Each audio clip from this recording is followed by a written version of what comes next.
Medyo late na ako lumabas ngayon. Ay! Para mag-workout. It's already 10:23. Kanina ba ako naglalakad? Dalawa lang kami ni Brian sa Celine. So mamaya tatakbo naman ako. Parang censored light yung dito, Bino. Anyways, here's my pangtakbo. Itong jacket na to. Saka ito. Yung sa Zara na t-shirt.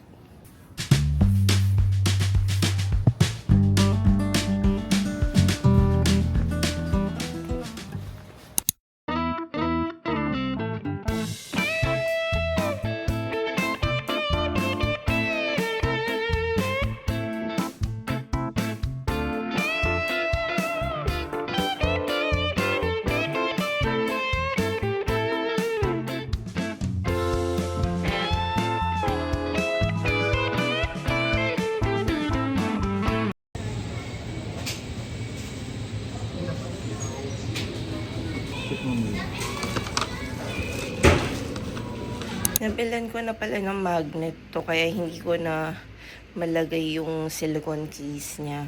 Pero, ayan siya. Oh, diba? Anything metal.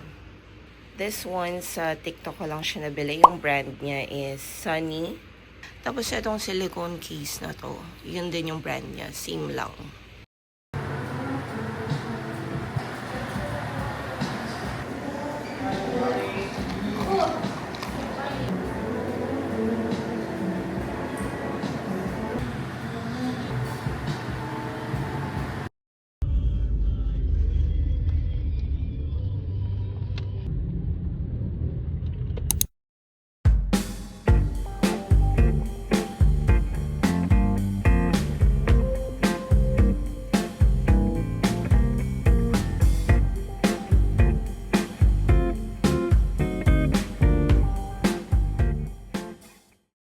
Nakalimutan ko palang i-share sa inyo. Nag-Muji ako, diba? So, ito yung binili ko.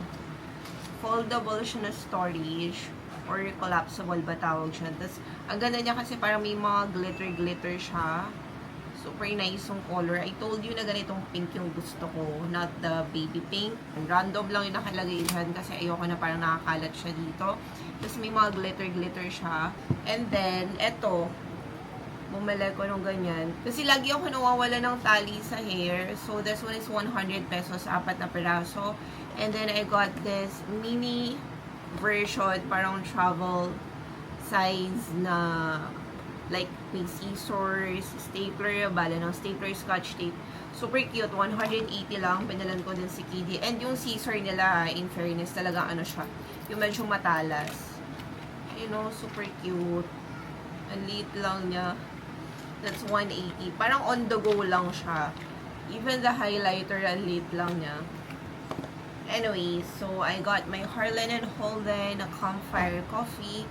And then kanina, aga ko kasi nagising, diba? Nag-workout ako. Nag-Starbucks din ako. But this one is the hibiscus. Before anything else, hindi ko alam kung napakita ko na din to sa inyo. This is my mouse pad. Super cute. Naka-sale siya sa National Bookstore for only 100 pesos. And, dumaan ako ng Muji to buy few things lang. Kasi naubusan na ako nung sa Anko na cotton pads. Super gusto ko yun. But for now, since ito yung malapit sa akin, kaya ayan yung binili ko. Pero ito din naman yung ginagamit ko even before. Plus, they also have this mini ramen kimchi na snack to eh. Hindi siya niluluto. This one is on sale. 95 pesos lang siya. Nagustuhan ko nila KD. I'm back with another Muji pens. This one is 55 each. So, I always get the 0.5. Ayoko ng 0.7. Yan. Ang ganda-ganda neto ever since. And katatapos ko lang din maligo. Mag-skincare lang tayo. And then after that, I'm gonna watch a Netflix. Tapos, mag-write down din ako ng ibang to do. Like mga list or things to do for this week. Kasi nga, next week na yung orientation namin. Our class is about to start. Na-postpone siya kasi in-extend yung enrollment. Natatawa si Brian, sabi niya magtitinda daw ba ako? No, kasi gusto ko lang na may ganito para, ang dami ko kasing bagong pera since last month dahil yung pamangkin ko sa bank siya nag-work kapag papalit ako sa kanya. So, naka-organize siya dito. And then, I did the cash stuffing din. Aside from this one, bumili din ako ng alkansya. Medyo madami na yung laman niya dahil January na naman, diba? Remember, whenever mag-start talaga yung taon, lagi akong may iniipon. O, diba? Hindi ko pa siya nalalagyan ulit kasi ang mga nilalagay ko dito is yung mga extra funds. The rest, naka-allot na siya talaga sa savings. So, mayroon tayong pang Converge. Ito yung hatian namin ni Brian. Ito yung sa water. O, diba? Mayroon ako nakatabi until March. Ay, hindi. Hanggang April na to kasi yung January na bayaran ko na. Pag may pumapasok akong extra income, binabayaran ko na agad yung mga kailangang bayaran. So, yung mga nandito na funds, mag-a-adjust din siya sa following months. Yan. So, mayroon akong St. Peter. Naka-4 na taon na tayo sa St. Peter. This year, pang 4th na natin. So, until next year na lang siya. Diba, nakapag-invest tayo. Tuition. Ito pala, extra to. Pero hindi ko pa siya naaayos. Yan. I think nasa 1.5 to. Tapos, mayroon tayong savings na tago 1,000. Another savings na tago 500 naman. So, nalagyan na natin siya hanggang March, saka hanggang April. 이 남자입니다. 현행법상 지인인 것 대통령에 대해 같습니다. 본인이 부정하고 있는 조항이 없을 뿐더러 피해자를 보호하는 법체계 동영상 홍이주. 나 이번 주부터 너 뉴스 통역하는 방송국가. 무슨 드라...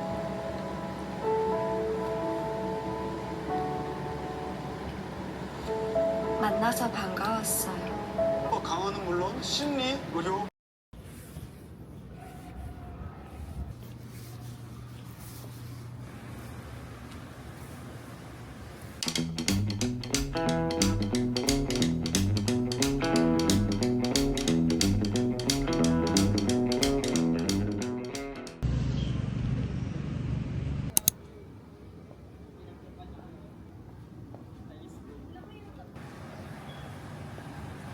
Pag madilim yung paligid, tapos yan, may madadaan ka, nagbi-blink-blink yung ilaw. Opening ano na no, Are You Afraid of the Dark? Patay po kasi. Saan yan? Baka style yan. Hindi eh. Takbo tayo ulit. Late na kaming lumabas. It's already 9:05. Siguro mga 3 kilometers lang. Yeah, so...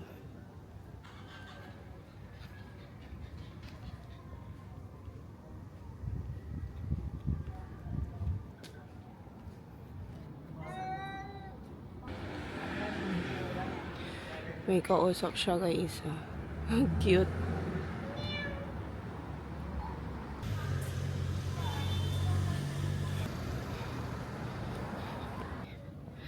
Maambon na. Kailangan na namin umuwi kasi lalaki ng patak. Guys, so nag-order ako sa Lola Nenas ng pansit siopaw meal. At yung toasted siopaw nila. Saka pichi-pichi pang merienda. And first time ko masusubukan yung coffee nila. This is a classic coffee. Ayan, tinatapos ko yung Emily in Paris. Ang tagal ko nag-skip, hindi ko siya napanood. Merienda muna tayo. Christmas boyfriend that Emily told me about? On Sean's neck? I made it myself. No, I did not. Your friend Julie. Yeah. You just fix. It's so crazy. Running again. 8:49 p.m.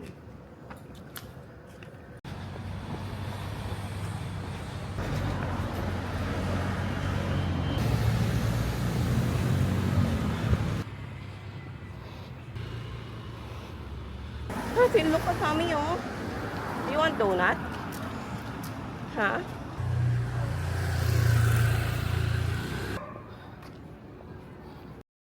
So, here's my dinner. And then, meron din akong orange. Tofu lang to. Walang salt. Nilagyan ko lang ng paminta. And then, chicken strip. And then, nag-order ako ng matcha latte. Tapos, sub-oat yung milk niya. Tapos ko lang maligo. Ito ulit ang aking suot. Nag-uulit-ulit lang ako ng pambahay kasi sayang naman din, hindi naman pinagpapawisan. So, tomorrow, may shooting tayo ng 9 to 6 and then mag-walk lang tayo. Hopefully, magising tayo ng mas maaga para makapaglakad-lakad tayo papasok. Kasi madalas naglalakad na ako papasok ng work. Bukod sa makakatipid ka sa pamasahe sa Move It, kasi from Pobla to Makati Med, nakakaano ko minsan 54 to 65.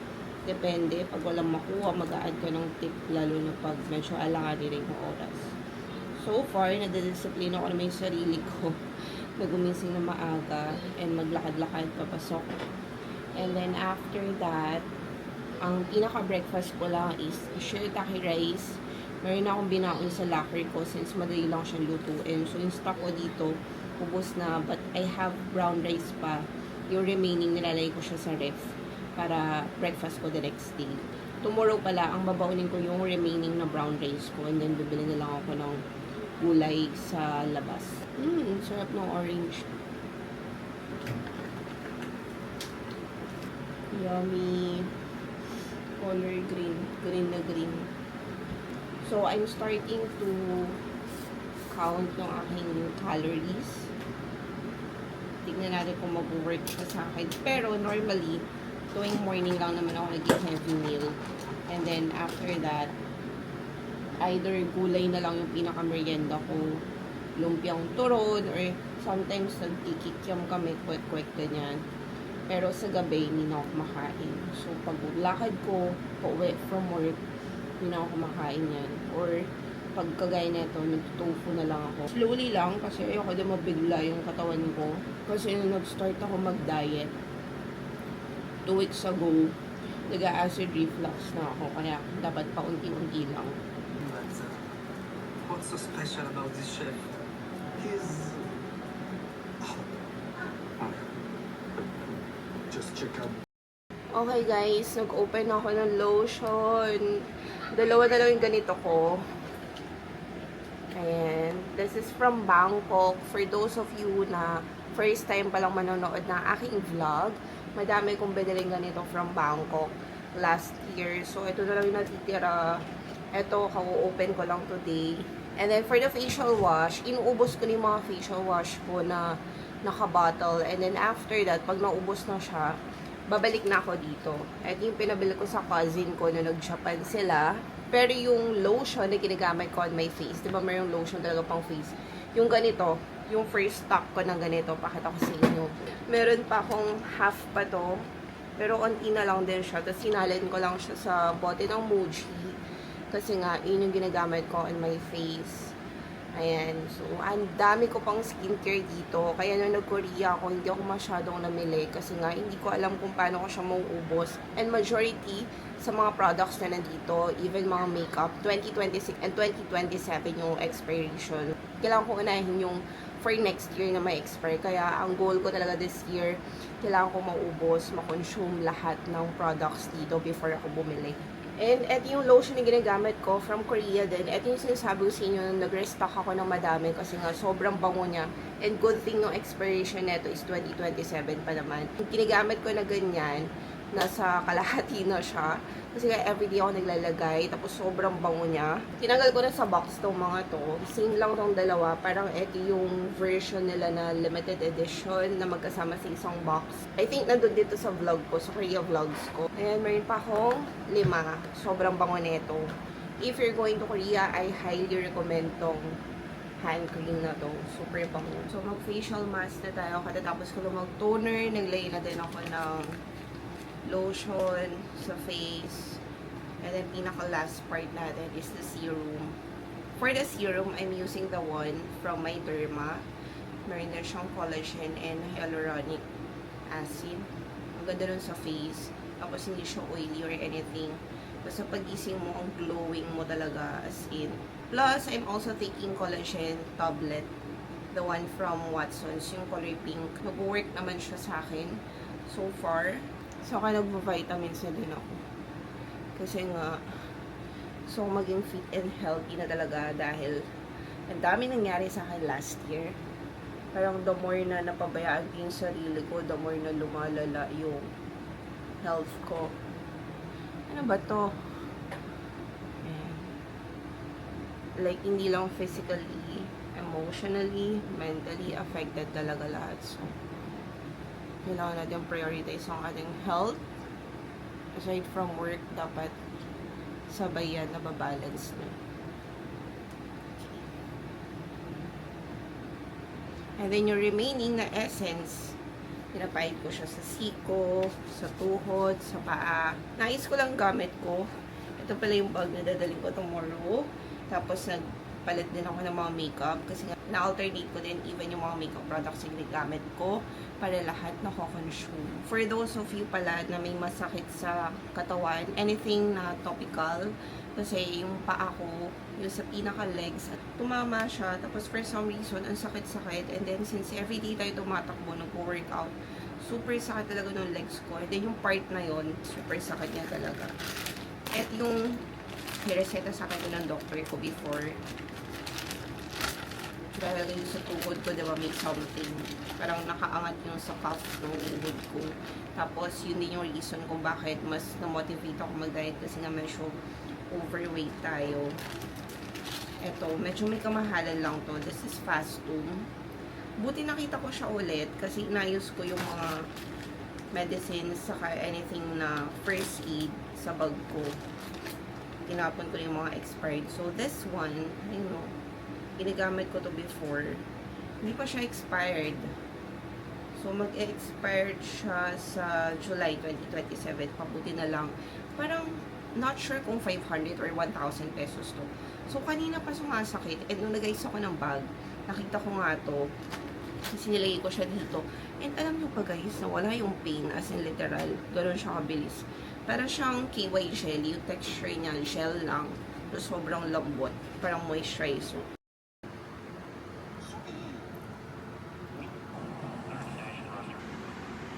아니 자꾸 헛것이 보이냐?